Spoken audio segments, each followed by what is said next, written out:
તો દોસ્તો તમારા સૌ માટે ખાસ માહિતી આવી ગઈ છે કે હવે તૈયાર થઈ જજો. અંબાલાલ પટેલની ખાસ આગાહી આવી ગઈ છે. દોસ્તો તમને જણાવી દઈએ કે ગુજરાતમાં હવે ઠંડીએ જોર પકડ્યું છે.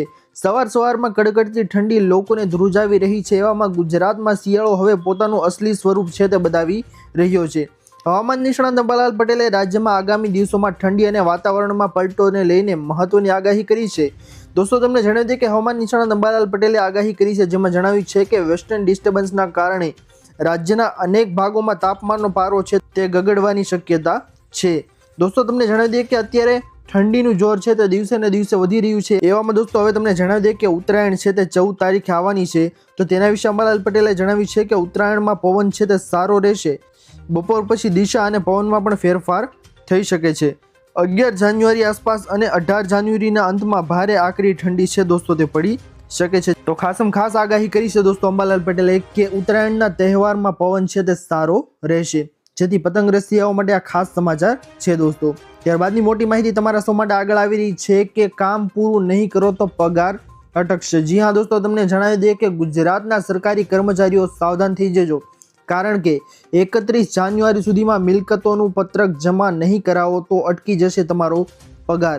દોસ્તો જીએડીનો મહત્વનો આદેશ જણાવવામાં આવ્યો છે કે 31 જાન્યુઆરી સુધીમાં મિલકતોનું પત્ર છે તે જમા કરાવવું પડશે. અને સરકારે સ્પષ્ટ ચેતવણી એ પણ આપી દીધી છે કે જો કોઈ અધિકારી કે કર્મચારી નિયત સમય મર્યાદામાં પોતાની મિલકતોનું પત્રક ઓનલાઈન સબમિટ નહીં કરે તો તેનો પગાર છે તે અટકવાનો છે. તે ફાઇનલ છે દોસ્તો. તો ખાસ માહિતી આવી ગઈ છે દોસ્તો આ અધિકારીઓ માટે. ત્યારબાદની મોટી માહિતી તમારા સૌ માટે આવી રહી છે દોસ્તો કે શું ફરીવાર નોટબંધી થઈ શકે છે. દોસ્તો તમને જણાવી દઈએ કે સોશિયલ મીડિયા પર ફરી એકવાર નોટબંધી જેવો માહોલ છે તે સર્જાવાનો પ્રયાસ થઈ રહ્યો છે. એક વાયરલ મેસેજમાં દાવો કરવામાં આવ્યો છે કે રિઝર્વ બેંક ઓફ ઇન્ડિયાએ આગામી માર્ચ 2026થી 500 રૂપિયાની ચલણી નોટો છે તે બંધ કરવાનો નિર્ણય લેવા જઈ રહી છે. આ સમાચારે સામાન્ય લોકોમાં ગભરાટ ફેલાવ્યો છે. જોકે સરકારે આ અંગે તાત્કાલિક ખુલાસો કરીને સત્ય બહાર લાવ્યું છે. લોકોમાં વધી રહેલી મૂંઝવણને જોતા સરકારની સત્તાવાર ફેક્ટ ચેકિંગ એજન્સીએ પ્રેસ ઇન્ફોર્મેશન બ્યુરો એટલે કે પીઆઈબીએ તાત્કાલિક હસ્તક્ષેપ કર્યો છે. પીઆઈબીની ટીમે તપાસ બાદ સ્પષ્ટ શબ્દોમાં જણાવ્યું છે કે 500 રૂપિયાની નોટ બંધ કરવાના સમાચાર તદ્દન ખોટા અને પાયાવિહોણા છે. આરબીઆઈ દ્વારા આવી કોઈ જ જાહેરાત છે દોસ્તો તે કરવામાં આવી નથી. 500 રૂપિયાની નોટ સંપૂર્ણપણે કાયદેસર છે અને ભવિષ્યમાં પણ તેનો ઉપયોગ કોઈ પણ અડચણ વગર તમે રોકડ વ્યવહાર માટે કરી શકો છો. તો ખાસ માહિતી આવી ગઈ છે દોસ્તો કે આવો કોઈ પણ મેસેજ તમારી પાસે આવે તો આનો વિશ્વાસ નહીં કરતા, કારણ કે 500 રૂપિયાની નોટ છે દોસ્તો તે કાંઈ પણ બંધ કરવાનો નિર્ણય સરકાર દ્વારા લેવામાં આવ્યો નથી અને ભવિષ્યમાં પણ આવો કોઈ નિર્ણય છે તે લેવામાં આવે તેવી સરકારની હાલ કોઈ પણ યોજના નથી. જેથી આવા વાયરલ મેસેજથી દોસ્તો તમે ગભરાતા નહીં, આ તદ્દન ફેક મેસેજ છે. ત્યારબાદની માહિતી આપ સૌની સામે આવી રહી છે દોસ્તો કે સરકારી કામોમાં સમય ફેરવો. દોસ્તો તમને જણાવી દઈએ કે આમ આદમી પાર્ટીના વિસાવદરના ધારાસભ્ય ગોપાલ ઇટાલિયાએ રાજ્યમાં ફરી સરકારી કચેરીઓ બપોરે 2 થી 9 ચાલુ કરવા બાબતે મુખ્યમંત્રીને પત્ર લખ્યો હતો. આ પત્રમાં આમ આદમી પાર્ટીના ધારાસભ્ય ગોપાલ ઇટાલિયાએ લખ્યું હતું કે ગુજરાતના લોકોને વિવિધ સરકારી કામકાજ માટે અલગ કક્ષાની સરકારી કચેરીઓએ જવું પડે છે. જનતાના રોજબરોજના નાના મોટા કામ માટે સરકારી કચેરીઓમાં અનેક ધક્કા ખાવા પડે છે.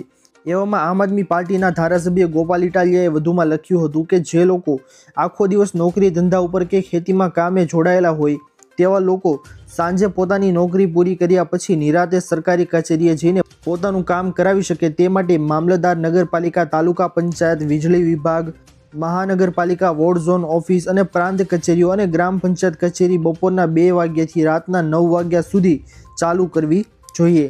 જો સરકારી ટોલ નાકા આખી રાત ચાલુ રાખી શકાય તો મામલતદાર કચેરી, ગ્રામ પંચાયત કચેરી, તાલુકા પંચાયત અને પ્રાંત કચેરી રાતના 9 વાગ્યા સુધી ચાલુ કેમ ન રાખી શકાય? આવા પ્રશ્નો છે દોસ્તો તે ગોપાલ ઇટાલિયાએ જણાવ્યા હતા. અરજદારોએ પોતાના નોકરી કે ધંધામાં રજા રાખ્યા વગર સરળતાથી પોતાનું કામ કરાવી શકે તે માટે જનતાના હિતને ધ્યાનમાં રાખીને રાત્રિય કચેરી ચાલુ કરવાનો નિર્ણય છે તે સરકારે કરવા મારી વિનંતી છે. તો ખાસ માહિતી છે દોસ્તો કે ગોપાલ ઇટાલિયાએ જે આ બાબત જણાવી છે કે રાતના 9 વાગ્યા સુધી આ કચેરીઓ છે તે ચાલુ રાખવી જોઈએ. તમારું શું કહેવું છે દોસ્તો? આ નિર્ણય લેવો જોઈએ કે નહીં? અમને કમેન્ટ કરીને તમે જરૂરથી જણાવજો. ત્યારબાદની મોટી માહિતી તમારા સામે આવી રહી છે દોસ્તો કે વીઘા દીઠ 20,000 રૂપિયાની ભેટ. જાણી લેજો ખાસ આ તમામ લોકો. દોસ્તો તમને જણાવી દઈએ કે ગુજરાત સરકાર દ્વારા પ્રાકૃતિક ખેતી કરતા ખેડૂતોને માટે મહત્વપૂર્ણ નિર્ણય છે તે લેવામાં આવ્યો છે કેન્દ્ર સરકારના પ્રાકૃતિક ખેતીને પ્રોત્સાહન આપવા અપીલ કરી હતી, ત્યારે ગુજરાત સરકારે પ્રાકૃતિક ખેતી કરતા ખેડૂતોને પ્રોત્સાહિત કરવા માટે સહાય યોજના અમલમાં મૂકી છે. રાજ્ય સરકાર દ્વારા અમલમાં મુકાયેલી નવી યોજનાની માહિતી આપતા કૃષિ મંત્રીએ જણાવ્યું હતું કે રાજ્યના દરેક નાગરિકને રાસાયણિક ખાતર તેમજ જંતુનાશક દવાના ઉપયોગ કર્યા વિના ઉત્પાદિત કરેલા શાકભાજી પાકો સરળતાથી મળી રહે તે માટે શાકભાજી પાકોમાં પ્રાકૃતિક કૃષિને પ્રોત્સાહન આપવાની નવી યોજના છે તે અમલમાં મૂકવામાં આવી છે. આ યોજના હેઠળ શાકભાજી ખેતી પ્રાકૃતિક ખેતી પદ્ધતિથી કરતા હોય તેવા ખેડૂતોને બિયારણ, પ્રાકૃતિક ઇનપુટ ખેતી ખર્ચ તથા શાકભાજીની પ્રાકૃતિક ખેતીને પ્રોત્સાહન મળે તે માટે મહત્તમ ₹20,000 પ્રતિ હેક્ટર સહાય આપવામાં આવશે. દોસ્તો, આપને જણાવી દઈએ કે આ યોજનાનું અમલીકરણ માટે રાજ્ય સરકાર દ્વારા અંદાજપત્રમાં 1,000 લાખની રકમ છે તે ફાળવવામાં આવી છે, જેથી જે કોઈ પણ લોકો છે તે આ યોજનામાં 20,000ની સહાય છે તે લેવા માંગતા હોય તેઓને આ સહાય યોજનામાં છે તે લાભ મળવાપાત્ર થશે.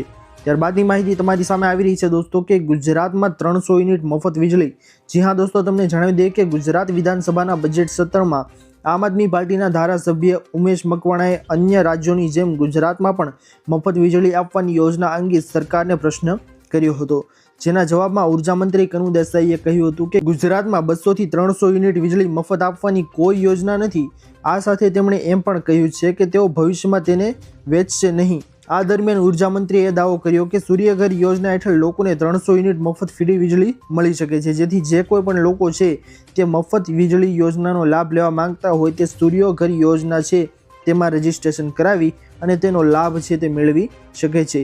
સરકાર દ્વારા આવી કોઈ યોજના નથી દોસ્તો, તેવું ઉર્જા મંત્રી કનુ દેસાઈએ જણાવ્યું હતું. ત્યારબાદની માહિતી તમારા સામે આવી રહી છે કે ખુશખબર આવી રેશન કાર્ડ ધારકો માટે.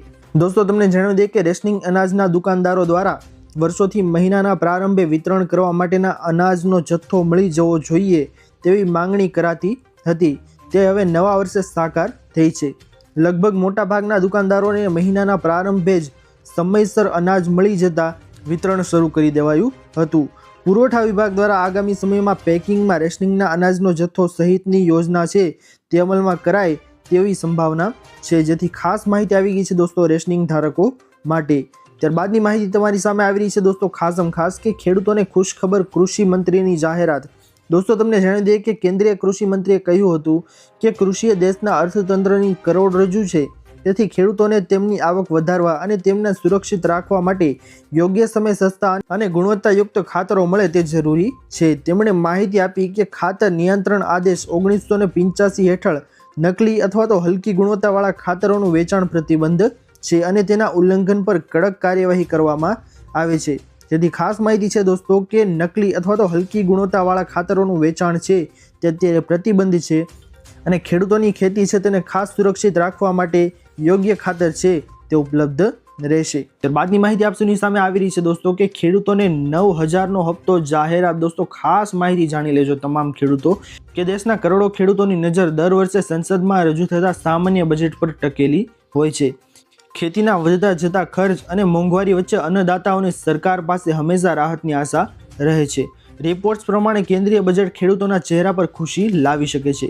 ચર્ચાનું બજાર ગરમ છે. કેન્દ્ર સરકાર પોતાની સૌથી મહત્વાકાંક્ષી યોજનાઓમાંથી એક પ્રધાનમંત્રી કિસાન સન્માન નિધિ યોજના, જેના દ્વારા દોસ્તો ખેડૂતોને વર્ષે 6,000ની સહાય છે તે આપવામાં આવેલી હોય છે, જે 2,000ના હપ્તા તરીકે 3 હપ્તા છે તે ખેડૂતોના ખાતામાં મોકલવામાં આવે છે. તેની રકમમાં વધારો કરવા પર સરકાર છે તે વિચારણા કરી રહી છે.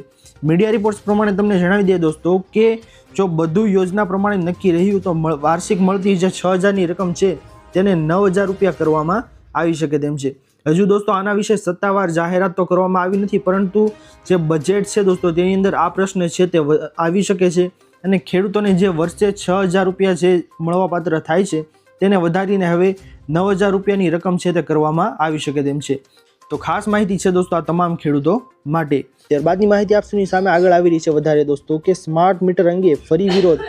દોસ્તો, તમને જણાવી દઈએ કે ઉર્જા મંત્રીના નિવેદન પર આમ આદમી પાર્ટીના પ્રદેશ પ્રમુખ ઈસુદાન ગઢવીએ બળતો પ્રહાર કરતા જણાવ્યું હતું કે ઉર્જા મંત્રીએ નિવેદન આપ્યું છે કે ગમે તે કરી લો, સ્માર્ટ મીટર તો લગાડીને જ રહીશું. દોસ્તો, તેમણે કહ્યું કે અમને ખબર છે કે તમે કંપનીઓના દલાલ છો, પ્રજાનું ક્યારેય વિચારતા નથી. તમે એવું કહો છો, ભ્રમણ ફેલાવો છો, પરંતુ એવા સેંકડો લોકો છે જેના બિલ વધારે આવ્યા છે. અત્યારે 2 મહિના વાપર્યા પછી લાઇટ બિલ ભરીએ છીએ 6 મહિના પછી તમે સ્માર્ટ મીટર લગાવીને કહેશો કે હવે એડવાન્સવાળું પ્રીપેડ લેવું પડશે તો જ તમારું સ્માર્ટ મીટર ચાલશે, નહીંતર લાઇટ જતી રહેશે. એવા કેટલાય પરિવારો છે જેની પાસે લાઇટ બિલ ભરવાના પણ પૈસા નથી. આ કરવા માટે તમે સત્તા પર છો. જેની પાસે અગાઉથી જ મીટર છે તેના પ્રજાએ પૈસા ચૂકવી દીધા છે અને હવે સ્માર્ટ મીટર લગાવશો અને તેના પર રૂપિયા લેશો તો તમે કંપનીઓ માટે કેટલી હદે નીચે જશો. કંપનીઓ તમારી સાથે શું ડીલ કરી છે તે ભગવાન જાણે, પરંતુ પ્રજા નથી ઈચ્છતી કે તેમને સ્માર્ટ મીટર લાગે. તો આવી માહિતી છે દોસ્તો તે ઈસુદાન ગઢવીએ જણાવી હતી. શું તમે આનાથી સહમત છો કે નહીં અમને કમેન્ટ કરીને જરૂરથી જણાવજો. ત્યારબાદની માહિતી આપની સામે આગળ આવી રહી છે દોસ્તો કે ઘર ઘંટી ખરીદવા 20,000ની ભેટ. જી હા દોસ્તો, ગુજરાત સરકાર દ્વારા માનવ કલ્યાણ યોજના છે તે ચલાવવામાં આવી રહી છે. તેના અંતર્ગત વિવિધ સ્વરોજગાર લક્ષી યોજનાઓ છે તે અમલમાં મૂકવામાં આવી છે. આ યોજનાઓનો મુખ્ય હેતુ છે દોસ્તો તે રાજ્યના નાગરિકો અને ખાસ કરીને આર્થિક રીતે પછાત અને નબળા વર્ગના લોકોને સ્વરોજગારની તક પૂરી પાડે તેમના જીવન ધોરણમાં સુધારો લાવવાની છે. આ યોજના છે દોસ્તો તેમાં તમે એક મહત્વપૂર્ણ યોજના છે જેમાં ઘરઘંટી સહાય યોજના, જે તમને લોટ દળવા માટે ઘરઘંટી સહાય છે તે આપવામાં આવે છે. અને આ યોજનાનો તમારે લાભ લેવો હોય ને દોસ્તો તો માનવ કલ્યાણ યોજના છે તેમાં તમે રજીસ્ટ્રેશન કરાવી શકો છો. જો તમે તેના માટે પાત્ર હશો તો તમને આ 20,000ની ભેટ છે તે ઘરઘંટી ખરીદવા માટે આપવામાં આવશે. તો દોસ્તો આ હતી આજની સૌથી મોટી અને મહત્વની તમામ ખેડૂતો તમામ લોકોને કામ લાગી શકે તેવી ખાસ માહિતી. આશા કરું છું દોસ્તો કે આપ સૌને આ માહિતીઓ છે તે પસંદ આવી હશે. જો પસંદ આવી હોય તો વિડીયોને લાઇક કરવાનું ભૂલતા નહીં. ચેનલ પર નવા આવ્યા હો તો અમારી ચેનલ ખેડૂત ઓનલાઈન પોઈન્ટને સબસ્ક્રાઇબ કરી અને બાજુમાં આપેલા બેલ આઇકનને પણ પ્રેસ કરી દેજો, જેના લીધે આવી જ મહત્વની માહિતી ખેડૂતોને લગતી આપ સૌને આ ચેનલના માધ્યમથી મળતી રહે. તો દોસ્તો મળીએ હવે પછીના વિડીયોમાં. ત્યાર સુધી જય હિન્દ અને વંદે માતરમ.